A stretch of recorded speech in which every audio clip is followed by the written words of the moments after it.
LEGO has once again made our dreams come true, but this time there are some major caveats. Let's talk about it. Hello everybody, the Brickologist here with another exciting breaking news LEGO video. After months of speculation and weeks of leaks, the brand new LEGO Pirates of the Caribbean returning as a theme for the first time in 8 years since 2017. We have a new POTC set. This is set number 10365, Captain Jack Sparrow's pirate ship. It's the Black Pearl. We'll talk more about that name in just a minute. This set contains 2,862 pieces. It's an 18 plus set with 8 minifigures, and it will retail for $379.99 when it releases officially on September 15th, 2025, or a few days early for LEGO Insider members. And we'll talk more about that price and the minifigures later in this video as well. But I want to touch on the name of this set first. Captain Jack Sparrow's pirate ship. I am speechless. I am utterly stunned and frankly appalled. Now, I do want to say that, look, the name of a LEGO set doesn't really matter in the grand scheme of things. I'm not going to deduct a point off my score because the set has a stupid name. It's just semantics, really. However, what on earth is wrong with the Black Pearl? In fact, that is the subtitle of the movie. It's Pirates of the Caribbean and the Curse of the Black Pearl, not Pirates of the Caribbean and the Curse of Captain Jack Sparrow's pirate ship. That doesn't roll off the tongue so naturally now, does it? This is asinine, it's stupid, it frankly pisses me off.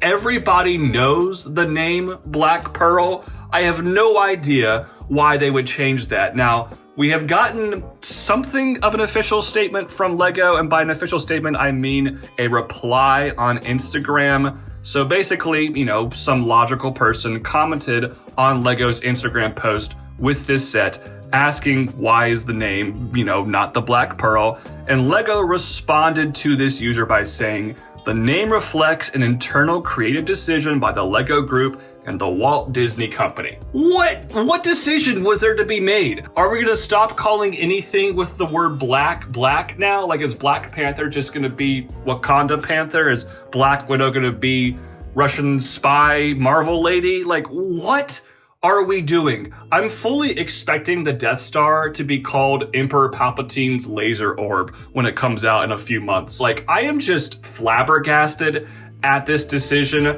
I thought Slave 1 was ridiculous, but at least the word slave obviously has some negative connotation. And even though I think that it's gotten skewed and obviously the word slave exists outside of said negative connotation, that one I can understand maybe why somebody could be potentially offended by it. But Black Pearl from the subtitle of the movie, oh my gosh. I can't with it. It's just stupid. Okay, rant out of the way. Let's actually talk about the set itself, which I'm very excited for. This is obviously a remake, of the original Black Pearl set, which is one of the most sought after LEGO sets of the past 15 years or so. It's almost 15 years old by itself. It came out in November, October or so of 2011. Fun fact, your boy was the first to review that set on YouTube. I think I got 20,000 views on that video all the way back in the day. That set means a lot to me. However, it was relatively small, had just over 800 pieces. It wasn't the greatest design in the world. I actually had quite a few flaws with that build. I have been hoping and dreaming pretty much ever since we got the, giant Silent Mary in 2017, that LEGO would, use that scale and style and make a Black Pearl. Not really sure why it took this long for them to realize this was a viable licensed IP to bring back, but they finally did, and here it is, the new Black Pearl, and I gotta say, it looks pretty beautiful if you ask me. First off, the sails look great and they have tears in them. That was one of my biggest complaints with the OG Black Pearl set, that the sails are just too clean. These ones have the tears I'm looking for, and that's the kind of deluxe quality that I want in an 18 plus LEGO set. Give me new sail parts just for the Black Pearl to make it accurate to the film. But the design beyond that just looks really cool We don't get that many pirate ships from LEGO these days, and we hardly ever get pirate ships in this scale. So seeing like the entire hull of this ship, the immense size it has is great, and it's very smooth. The shaping is fantastic. The subtle angle towards the back of the vessel, I think, looks brilliant.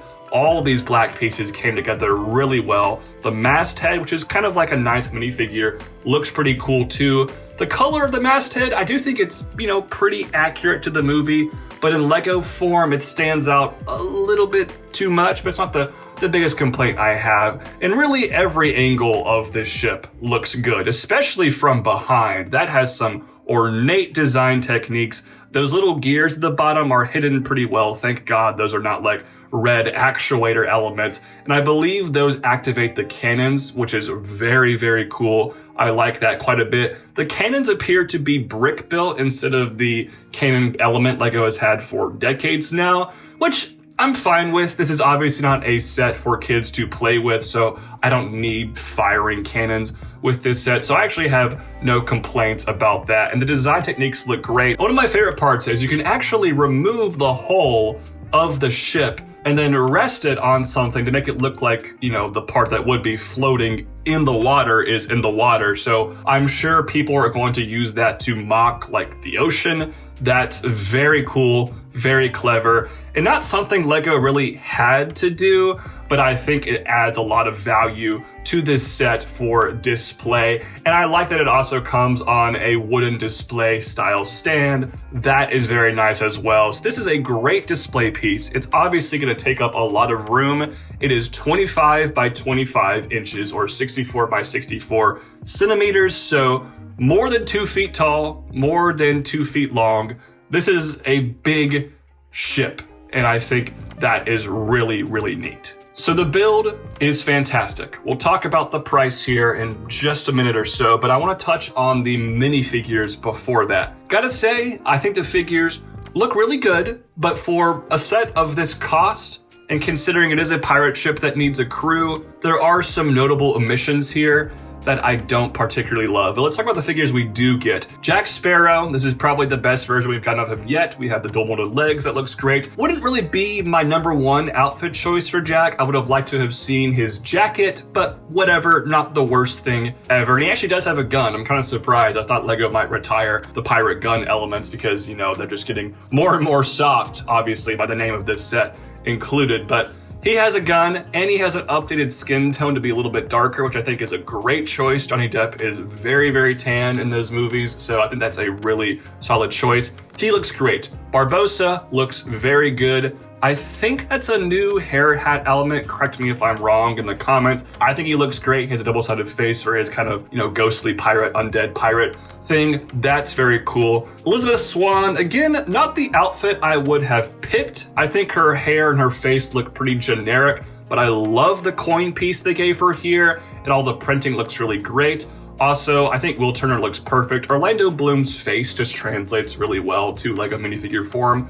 That's very cool. We also get Zoe Saldana's character for the first time as a LEGO minifigure. Welcome, Zoe, to the 3 minifigure club. This is the first time she's getting a human version of herself in LEGO minifigure form. Obviously, she has Neytiri and Gamora, who are both aliens, respectively. So that's really cool for her. Gibbs looks great.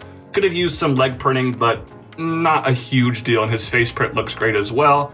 The other pirates, including the one with the parrot, look pretty cool. So yeah, there's some good minifigures included with this set, but 8 minifigures, 9 if you count the masthead, is really not enough for a set of this size.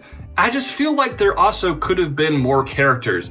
The main 2 that I thought of are Pintel and Ragetti. I'm gonna be honest with you, I didn't really know the names of these characters. I know exactly who they are, their personalities, their weird traits, but I can't even really recall if people actually say their names out loud in the film. I had to Google it. But Pintel and Ragetti, kind of the Dumb and Dumber comic relief pseudo couple that we have in the Pirates of the Caribbean films. Where the heck are they? Why are they not included with this set? they would have really rounded off the crew a lot better. I also would have loved to have seen like Admiral Norrington, maybe Elizabeth Swann's father. There are definitely more characters they could have included from The Curse of the Black Pearl. I think it's pretty lame we only get 8 minifigures with this set. And that segues us into talking about the value of this set. So $380 for 2,862 pieces is obviously objectively a very poor price per piece. Now, to play devil's advocate for a second, this is a big ship set, and I don't expect a set that has large boat hull pieces,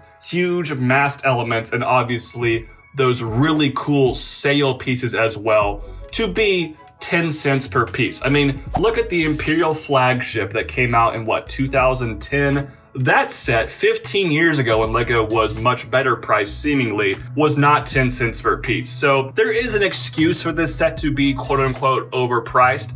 I would have been okay with $300. The original rumor price was $330, but because of the tariffs, LEGO increased set price to $380. And I'm sorry, but the tariffs are not making this set cost $50 more. That is insane. So I think this is easily probably $80 more than it should be, at least $50 more. I would have been okay with $330. $380 is frankly deterring me from wanting to buy this set day one. So that is definitely a bit of a disappointment. So look, this build looks pretty awesome. The minifigures we do get are pretty great, but the stupid name of the set, the lack of some characters, and the horrible price are definitely curbing my enthusiasm. Also, the gift with purchase is just Captain Jack Sparrow's compass.